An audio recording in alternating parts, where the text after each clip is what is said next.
नमस्कार स्टूडेंट्स, मैं काविद देवेंद्र और आप सभी का स्वागत है मैथ्स बाय काविद देवेंद्र के अंदर। तो आज हम पढ़ेंगे कोऑर्डिनेट जियोमेट्री यानी कि निर्देशांक ज्यामिति। उसमें फर्स्ट क्वेश्चन ऐसा है कि यदि 3x + 2y = -12 y को किस बिंदु पर काटी है। देखो ये यदि नहीं होना चाहिए था, ये यदि नहीं होना चाहिए था। 3x + 2y = -12 y अक्ष को यानी कि y एक्सिस को किस बिंदु पर यानी किस पॉइंट पर काटती है, कट करती है। 0 6 0 -6 -40 एंड 40। देखो सबसे पहले यहाँ पर हियर देखो, यहाँ पर देखो ये हमारा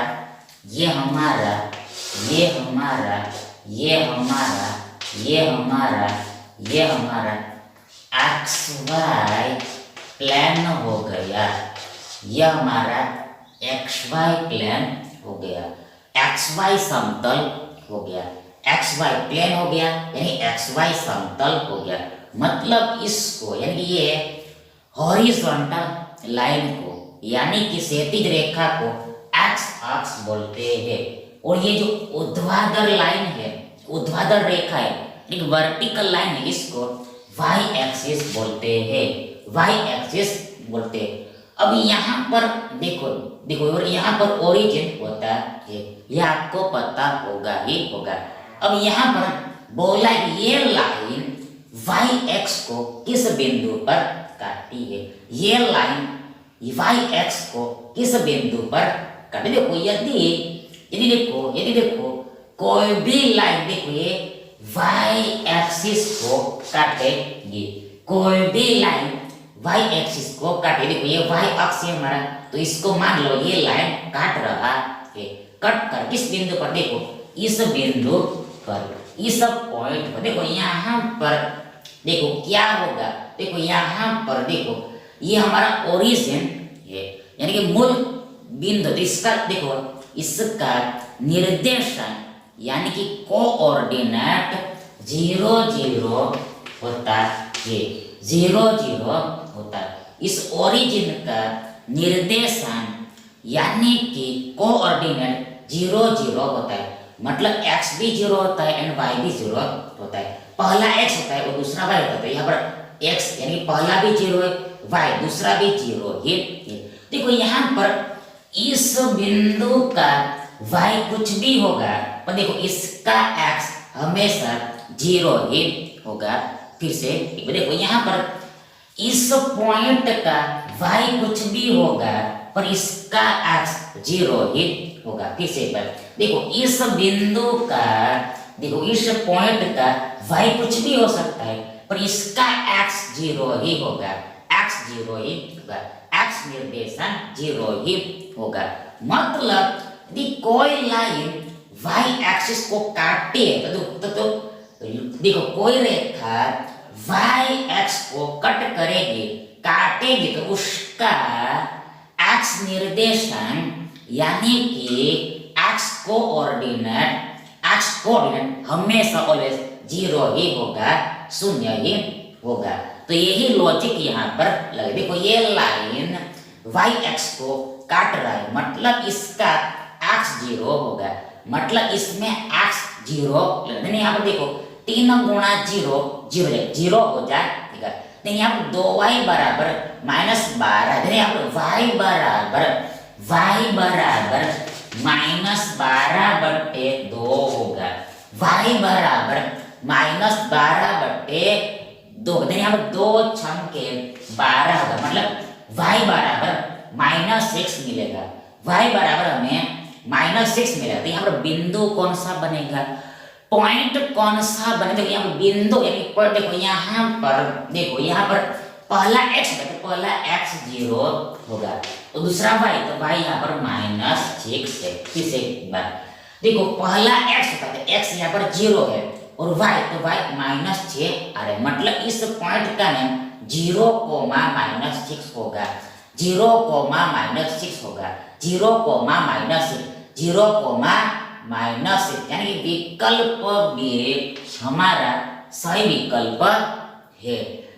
अब दूसरा क्वेश्चन, रेखा 3x + y = -6 एक्स अक्ष को किस बिंदु पर काटी कट करती है?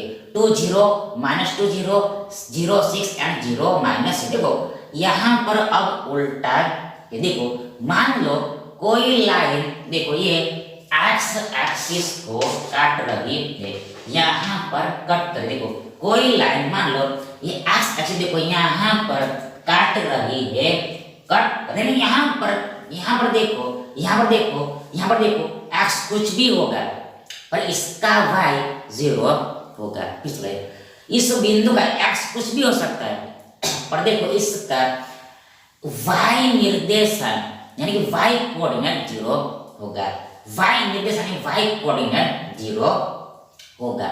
मतलब यहाँ पर उल्टा देखना होता है। देख y को काटेगी लाइन तो x 0 और x को काटेगी तो y 0 होगा, y 0 होगा। इस यही लॉजिक यहाँ पर लगेगा। मतलब यहाँ पर y बराबर 0 रख देना है।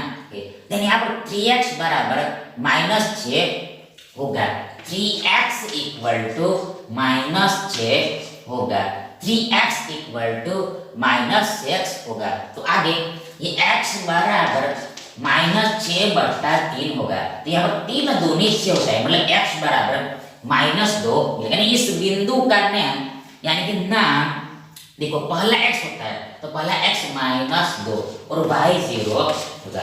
पहला x कितना है -2 और y कितना है 0, तो यहाँ पर ये बिंदु का नाम -20 होगा, -20 होगा, -20 होगा, -20 यानी देखो विकल्प भी हमारा सही विकल्प है। मतलब यहाँ पर ऑल्टरनेट देखना होता है, y को काटेगी तो x 0 और x को काटेगी तो y 0 होगा। तो ऐसा यहाँ पर समझना होता है।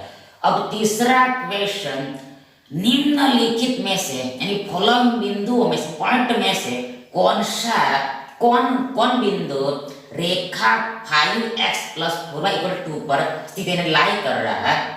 2 3 -2 -3 -2 3 एंड 2 -। देखो पहली बात, यदि कोई भी बिंदु इस रेखा पर होगा तो वो इस लाइन को सेटिस्फाई करेगा। शब्द कर प्लीज, यदि कोई भी बिंदु रेखा पर का है, कोई भी पॉइंट रेखा पर का होगा, लाइन पर का होगा, देखो उस लाइन की इक्वेशन को वो बिंदु सेटिस्फाई करेगा, संतुष्ट करेगा। देखो यहाँ पर यहाँ देखो ऑप्शन ए लेते, मतलब हम 2 3 लेते हैं, 2 3 लेते हैं। यहाँ देखो पहला x दूसरा y, मतलब x बराबर 2 लेना है, y बराबर 3 लेना है, x बराबर 2 लेना है, y बराबर 3 लेना है। तो यहाँ पर 5 दूनी 10 हुआ, आगे 4 3 12। देखो यहाँ पर 12 और 10 22 होगा, 2 होगा नहीं, 2 होगा नहीं, मतलब सेटिस्फाई नहीं कर रहा है, मतलब ये आंसर नहीं होगा।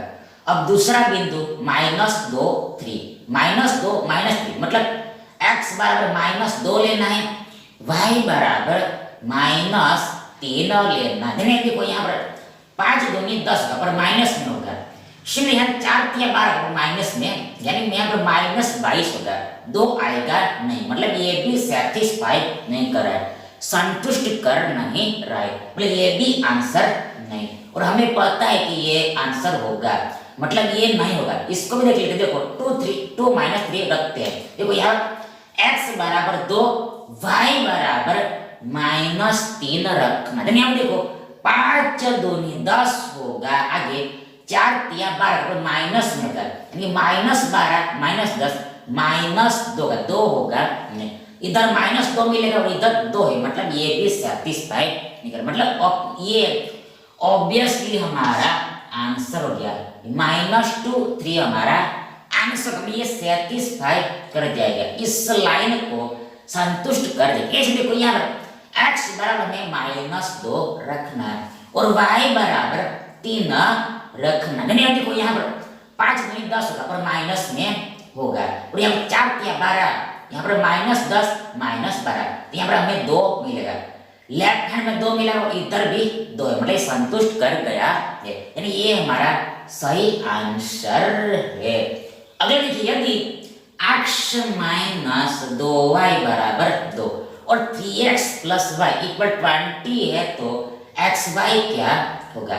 6 2 4 1 3 2 5 5। देखो ये तो बहुत ही इजी है, ये तो बहुत ही सरल है। देखो इसको देखो हम ऐसे सॉल्व करेंगे।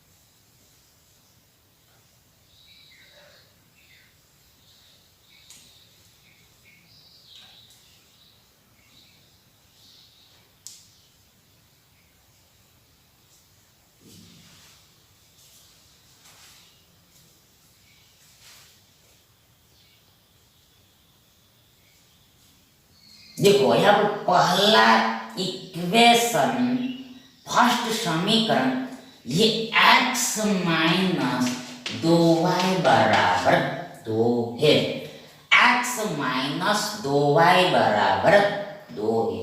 अगला दूसरा 3x + y बराबर 20 है, 3x + y बराबर 20 है, 20 है। तो हमें xy निकालना, मतलब इसको हल करना है, ये दोनों इक्वेशन को हल करना है।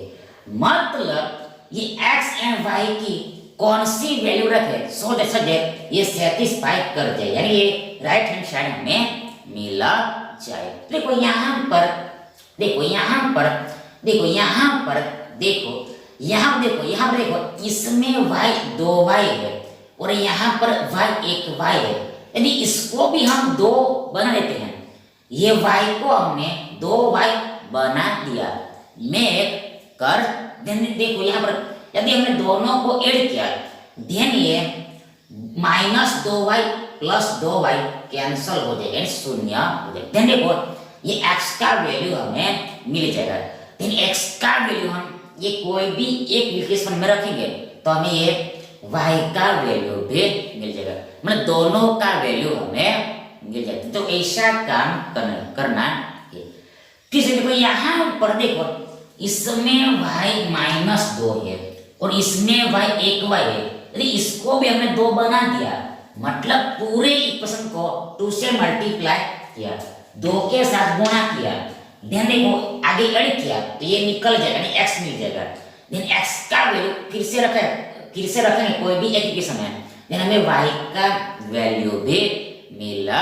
यहाँ पर इस इक्वेशन को 2 से मल्टीप्लाई कर, देन देखो ये ऊपर वाला इस रहेगा, ये x - 2y बराबर 2 इस रहेगा। आगे देखो यहाँ पर 2 से मल्टीप्लाई करना, मतलब बोथ साइड में मल्टीप्लाई करना है, दोनों तरफ गुणा करना। देखो यहाँ इधर ये 2 या 6x होगा, आगे प्लस ये 2y होगा और इधर ये 20 × 2 = 40 होगा, तो हमें ऐसा मिलेगा। अब ये दोनों को जोड़ना है, ऐड करने यहाँ देखो 6x + 1x 7x होगा और ये -2y + 2y कैंसल हो जाएगा, शून्य हो जाएगा। तो शून्य का लिखो ना लिखो कोई भी फर्क नहीं पड़ता है। और इक्वल इधर ये 40 और 2 42 होगा, तो x बराबर देखो यहाँ क्या होगा, देखो x बराबर ये 42/7 होगा, तो बराबर कर देखो 7×5 = 35 यानी 7×7 = 42 होगा।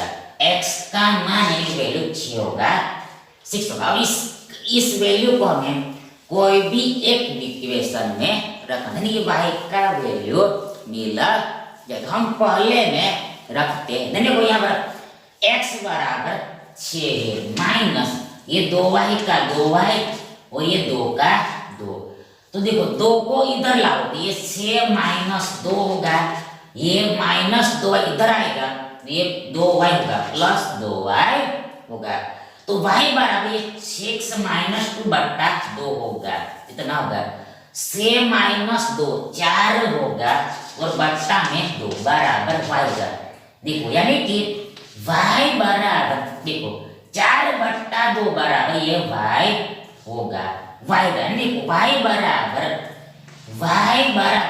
2 दूनी 4 होगा, y बराबर 2 का फिर से एक देखो यहाँ पर ये x की जगह पर हमने 6 रखा तो इस 6 - 2y बराबर 2 मिला। आगे क्या किया देखो, आगे देखो ये -2y को हम इधर लाए तो प्लस 2y हो गया, ये 2 इधर आया तो -2 हो गया और ये 2 को हम इधर लाए तो y बराबर 6 - 2/2 हो गया। तो आगे y बराबर 6 - 2 4 हो गया और बट्टे में 2 है, यानी 2 दूनी 4 होता है, मतलब y का वैल्यू 2 है 2 है, y का वैल्यू 2 है 2 है।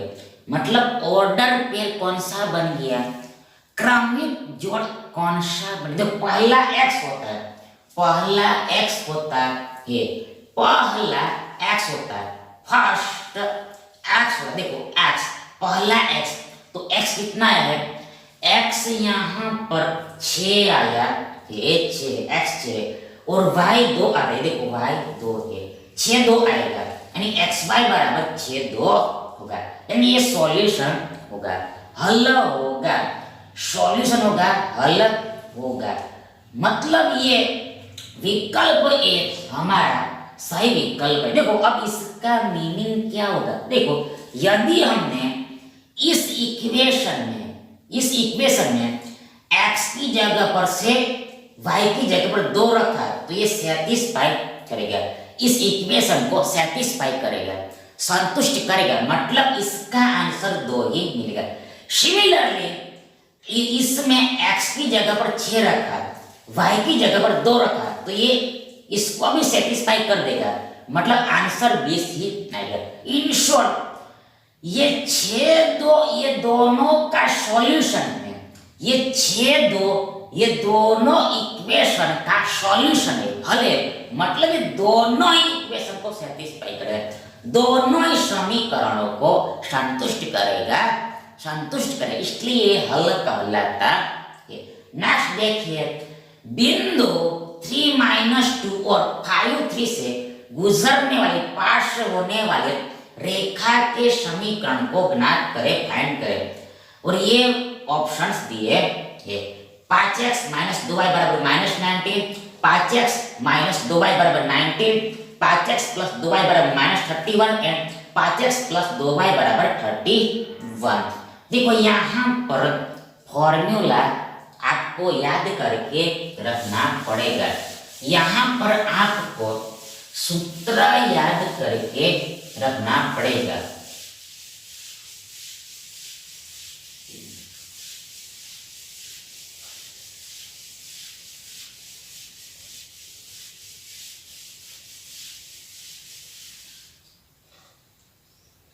देखो यहाँ पर आपको सूत्र याद करके रखना, कौन सा, देखो सूत्र ये वाला y - y1 बराबर इक्वल y2 - y1 बट्टा x2 - x1। देखो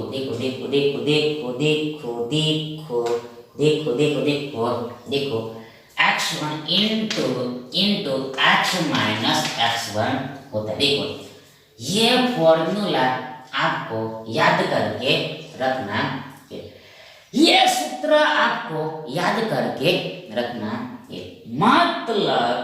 मतलब मतलब कोई दो बिंदु दिए हो, कोई दो पॉइंट्स दिए हो और उसमें से गुजरने वाली यानी पास होने वाली यदि रेखा का यानी कि लाइन का हमें इक्वेशन ढूंढना हो, समीकरण फाइंड करना हो, ये सूत्र याद लगता है, ये सूत्र याद करके रखना है।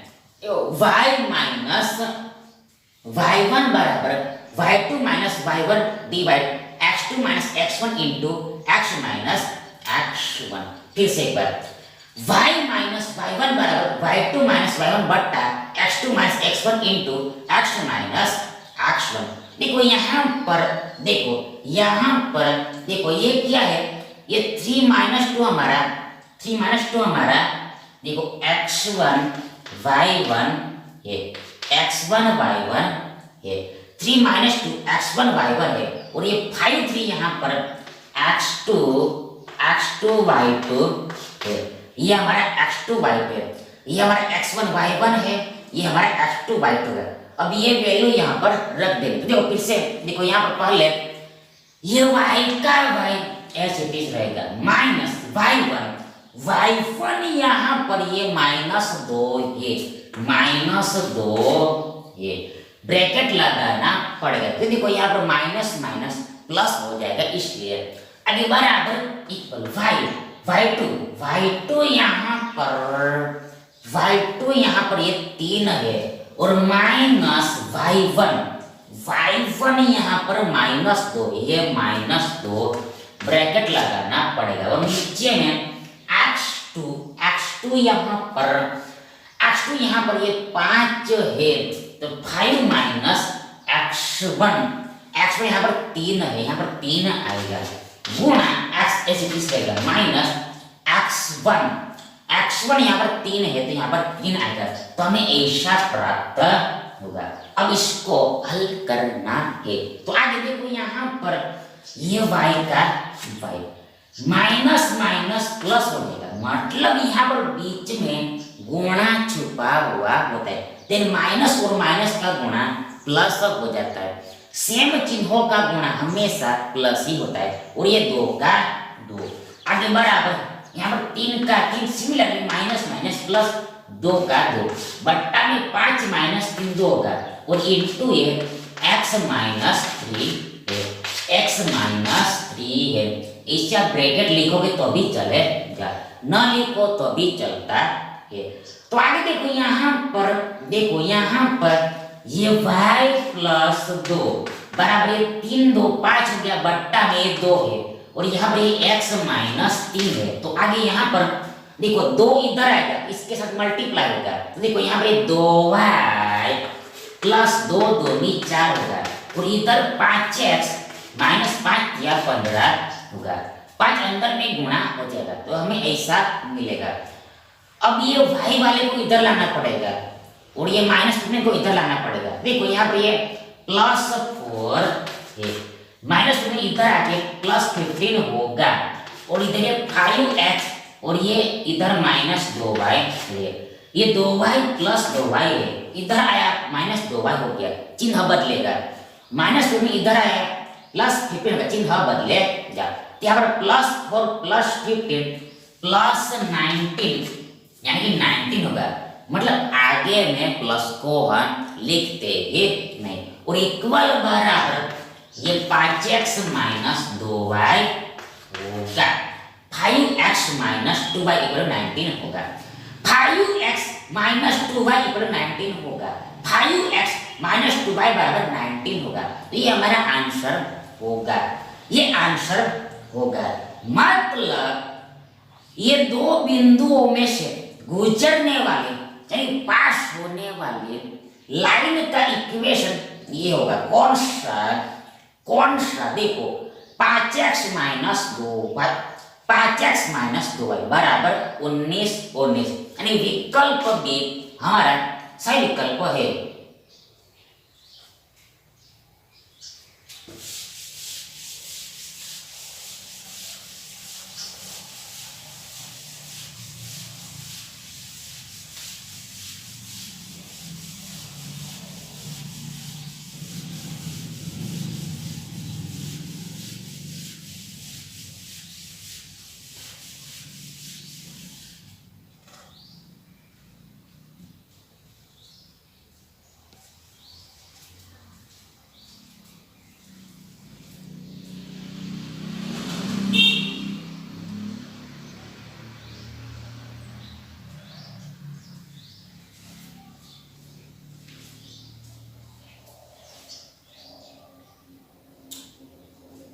अगला देखिए, उस त्रिकोण का त्रिभुज का ट्रायंगल का क्षेत्र एरिया ज्ञात कीजिए जिसके शीर्ष यानी कि वर्टेक्स 1, -1, -4, -6 और -3, -5 है। 12 वर्ग इकाई, 48 वर्ग इकाई, 24 वर्ग इकाई और 96 वर्ग इकाई। देखो सबसे पहले यहाँ पर हमें ट्रायंगल का एरिया फाइंड करना है, त्रिभुज का क्षेत्रफल निकालना। देखो यार हमने पहले ये त्रिभुज ड्रॉ किया, ट्रायंगल ड्रॉ किया, त्रिभुज ड्रॉ किया, ट्रायंगल ड्रॉ किया। अब यहाँ पर देखो ये 3 वर्टेक्स है, 3 वर्टेक्स है, 3 वर्टेक्स है, 3 वर्टेक्स है, 3 शीर्ष है। तो इसका नेम देखो हम ये 1, -1 देते हैं। अगला इसको हम -4, 6 देते हैं और इसको हमने नाम दिया -3, फिर से बात, इसको नेम हमने ये 1, -1 दिया, इसको हमने -4, 6 दिया और इसको थर्ड वाले को हमने -3, -5 दिया। अब आगे दूसरा, इसको हम x1, y1 ऐसे भी नाम दे सकते हैं और इसको हमने दिया x2, y2 और इसको दिया हमने x3, y3, इसको दिया x1, y1, इसको दिया x2, y2 और x को दिया x3, y3। अब यहाँ पर फॉर्मूला लगे, देखो हमें इस ट्रायंगल का एरिया निकले, जगह का माप निकला, ये बेस का हमें मेजरमेंट करना है। देखो यहाँ पर भी सिंपल फॉर्मूला ही लगता है, सूत्र ही लगता है। मतलब देखो यदि आपको त्रिभुज के तीनों वर्टेक्स दिए हो, तीनों के तीनों शीर्ष दिए हो, तो उसका एरिया निकालने का, क्षेत्रफल निकालने का सूत्र फॉर्मूला देखो, डेल्टा बराबर क्षेत्रफल बराबर एरिया बराबर 1/2 मोड के अंदर मॉड्यूलस के अंदर x1 गुणा y2 minus y3 plus x2 y3 minus y1 plus x3 y1 minus y2 होता है। फिर से एक बार, 3 शीर्ष दिए हो तो उस त्रिभुज का एरिया निकालने का, मतलब डेल्टा निकालने का सूत्र फॉर्मूला 1/2 मॉड्यूलस के अंदर, मॉड्यूलस के अंदर, मोड के अंदर। देखो इसको मोड बोलते हैं, इसको मॉड्यूलस बोलते हैं।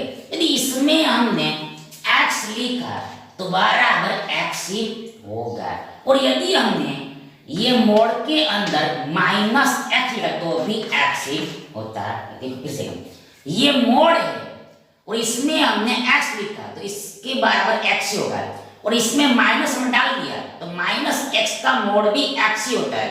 मतलब मोड के अंदर संख्या नेगेटिव में हो या फिर पॉजिटिव में, आंसर पॉजिटिव में ही निकलता है, पॉजिटिव में निकल, नेगेटिव भी पॉजिटिव हो जाता है। मतलब हमें पॉजिटिव ही लेना होता है, पॉजिटिव लेना, धनात्मक ही लेना होता है। ये मोड का मतलब होता है, मॉड्यूलस का मीनिंग होता है। देखो यदि मोड में नेगेटिव में आंसर आएगा तो भी हमें पॉजिटिव में ही आंसर लेना है, धनात्मक आंसर ही लेना है। तो ये अर्थ होता है, ये मीनिंग होता है। मतलब यहाँ पर जो क्षेत्रफल होता है त्रिभुज का वो नेगेटिव में नहीं होता है, ऋणात्मक में नहीं होता, इसलिए यहाँ पर मोड लगता है, ये मॉड्यूलस लगता है। तो यहाँ देखो फॉर्मूला देखो ऐसा आता है कि 1/2 मोड के अंदर, मतलब इसका पॉजिटिव वैल्यू धनात्मक मान x1 गुणा y2 minus y3 plus x2 into y3 minus y1 plus x3 into y1 minus y2 ये बराबर होगा। देखो इसको फॉर्मूला को याद ऐसे रखना है, याद करके रखने का एक तरीका ऐसा, ये फॉर्मूला को याद करने का एक तरीका ऐसा होता है। एक तरीका ऐसा होता है, देखो पहली बार देखो यहाँ पर ये x1 x2 x3 लिख देना। देखो 1 2 3 1 2 3, देखो 3 नंबर हमने लिख दिया 1 2 3 1 2 3। अब देखो यहाँ पर x1 x2 x3 आता है, x1 x2 x3 है, बीच में plus plus plus plus plus, आगे देखो ब्रैकेट में यानी काउश में देखो यहाँ पर देखो देखो यहाँ पर क्या आता है, देखो ब्रैकेट में हमेशा y ही आता है, ये ब्रैकेट में हमेशा y ही आता है। देखो यहाँ पर देखो ये एक आ गया तो बच्चा को 2 3, तो यहाँ पर देखो y2 माइनस y3 आता है, और आगे देखो यहाँ पर 2 आ गया, 2 के बाद 3 आता है, देखो यहाँ पर y3 माइनस 1 ले, देखो 3 के बाद घूम के फिर से 1 पर ही आ जाएगा। देखो यहाँ पर 2 के बाद 3 3 के बाद 1, देखो 1 2 3 1 2 3, आगे देखो 2 3 1 2 3 1, 3 से घूमकर फिर से 1 पर आ जाता है। और सिमिलरली देखो 3 1 2, देखो 3 1 2 घूम के वापस आ जाना है, फिर के वापस आना, देखो 1 2 3 1 2 3, आगे देखो 2 3 1 2 3 1 घूम के आ जाना है, और लास्ट में 3 1 2, देखो 3 1 2 घूम के वापस आ जाना है। ऐसे याद करके रखना है, और ये अंदर में तो सब y ही आता है और बाहर में x आता है और बीच में प्लस है, और इसका आधा कर देना होता है। तो ऐसे ये फॉर्मूला को आपको याद करके रखना है। तो अभी बराबरी पर यहाँ सिर्फ वैल्यू ही रखनी है। मोड के अंदर x1 1 है, आगे y2 यहाँ पर 6 है, माइनस y3 देखो माइनस 5, देखो यहाँ पर ब्रैकेट देना पड़ेगा, क्योंकि माइनस है इसलिए। और आगे देखो यहाँ पर सिमिलर ब्रैकेट ना हो जाए इसलिए हमने डिफरेंट ब्रैकेट दिया, ये बड़ा वाला ब्रैकेट दिया, ये स्क्वायर वाला ब्रैकेट दिया, ये आगे प्लस देखो x2 यहाँ पर -4 -4 ये आगे देखो यहाँ पर y3 यहाँ पर ये -5 है, आगे माइनस y1 ये -1 है, तो ऐसा यहाँ पर आएगा, देखो यहाँ पर देखो 3 ब्रैकेट लगेगा, यहाँ पर 3 ब्रैकेट लगेगा, देखो यहाँ पर हम ये कर्ली ब्रैकेट देते हैं, यहाँ पर हमने दिया कर्ली ब्रैकेट, और यहाँ पर इधर दिया बड़ा ब्रैकेट, सबसे बड़ा ब्रैकेट, देखो अंदर में सबसे बड़ा ब्रैकेट, थोड़ा बाहर में कर्ली ब्रैकेट, और लास्ट में सबसे बड़ा ब्रैकेट दिया, क्योंकि हमें अलग अलग दिखाना है इसलिए। देखो ये समझने के लिए, ये खाली अंडरस्टैंड करने के लिए, तो ऐसा ही आएगा, और लास्ट में प्लस देखो x3 यहाँ पर हियर, देखो ये -3 है, आगे y1, तो y1 यहाँ पर -1 है, माइनस y2, तो y2 यहाँ पर ये 6 है, ये -1 और ये माइनस का, देखो y1 -1 और ये माइनस का माइनस, y2 यहाँ पर ये 6 है, तो यहाँ पर हमें ऐसा मिलेगा, ये मोड ओवर हो जाएगा। तो आगे देखो इसको हमें हल करना है। पहली बात ये 1/2 ऐसे दिख रहेगा मोड के अंदर, देखो यहाँ पर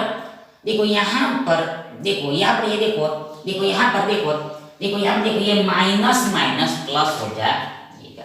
देखो ध्यान से देखना, ये माइनस प्लस हो जाएगा, माइनस और माइनस का गुणा प्लस होता है, मतलब बीच में यहाँ पर गुणा छुपा हुआ होता है, तो माइनस प्लस हो गया, तो 6 + 5 11 है, और 11 का गुणा 1 के साथ हम करेंगे तो हमें 11 ही मिलेगा, मतलब फर्स्ट टर्म का सोल्यूशन 11 निकलेगा।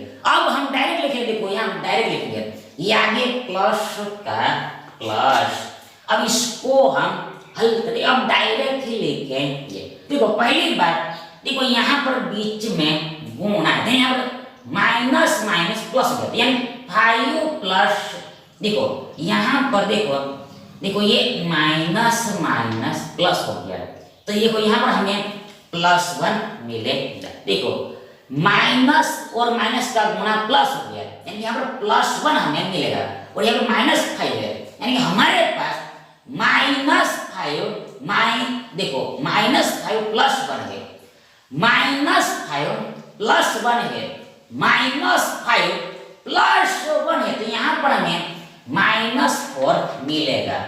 और इसको यहाँ पर देखो मल्टीप्लाई करना है, बीच में गुणा है, यहाँ पर 4 चौके 16 होगा, और ये माइनस माइनस फिर से प्लस हो जाएगा, यहाँ पर +16 मिलेगा, ये प्लस का प्लस, और यहाँ पर हमें 16 मिलेगा, 16 मिलेगा। इन शॉर्ट दूसरे टर्म का सॉल्यूशन 16 निकलेगा, 16 निकलेगा, और लास्ट में प्लस प्लस यो।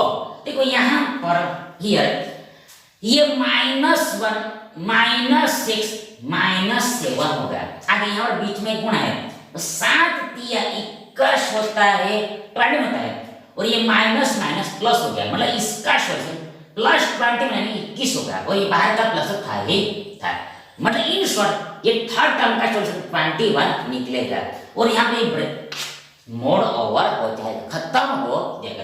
ताकि देखो ये 1/2 का 1/2। अब देखो यहाँ पर मोड के अंदर देखो ये एडिशन करना है, देखो यहाँ पर देखो सीधी तरीके से करेंगे, देखो 6 और 1 7, 7 और 1 8 हो गया, और आगे 2 और 1 3, 3 और 1 4 हो गया, यानी कि हमें 48 मिलेगा। अब देखो बराबर इक्वल आगे 1/2 का 1/2।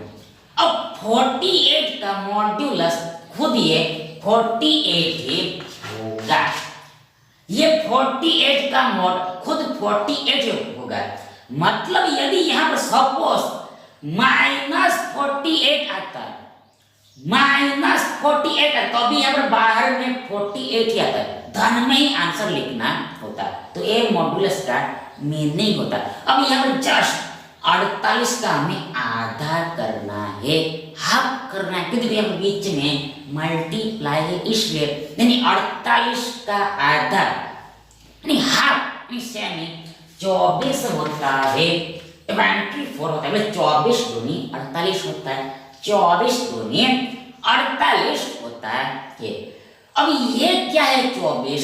ये 24 इस ट्रायंगल का एरिया है, क्षेत्रफल है, और एरिया को क्षेत्रफल को यूनिट स्क्वायर में इंडिकेट करते हैं, या फिर वर्ष में स्क्वायर यूनिट में इंडिकेट करते हैं। देखो क्षेत्रफल एरिया को यूनिट स्क्वायर में इंडिकेट करते हैं, मतलब कि वर्ष में स्क्वायर यूनिट में इंडिकेट करते हैं, मतलब संख्या में ऐसे लिखते हैं और वर्ष में ऐसे लिखते हैं, मतलब स्क्वायर आता है, क्षेत्रफल में स्क्वायर आता है, स्क्वायर आता है। देखो तो आपको आंसर में ऐसे भी दिया रह सकता है या फिर ऐसे भी दिया रह सकता है।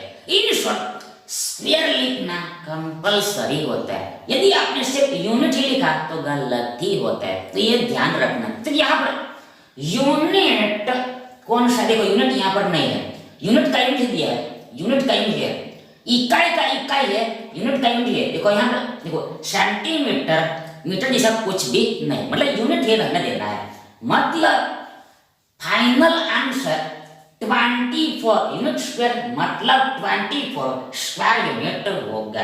देखो 24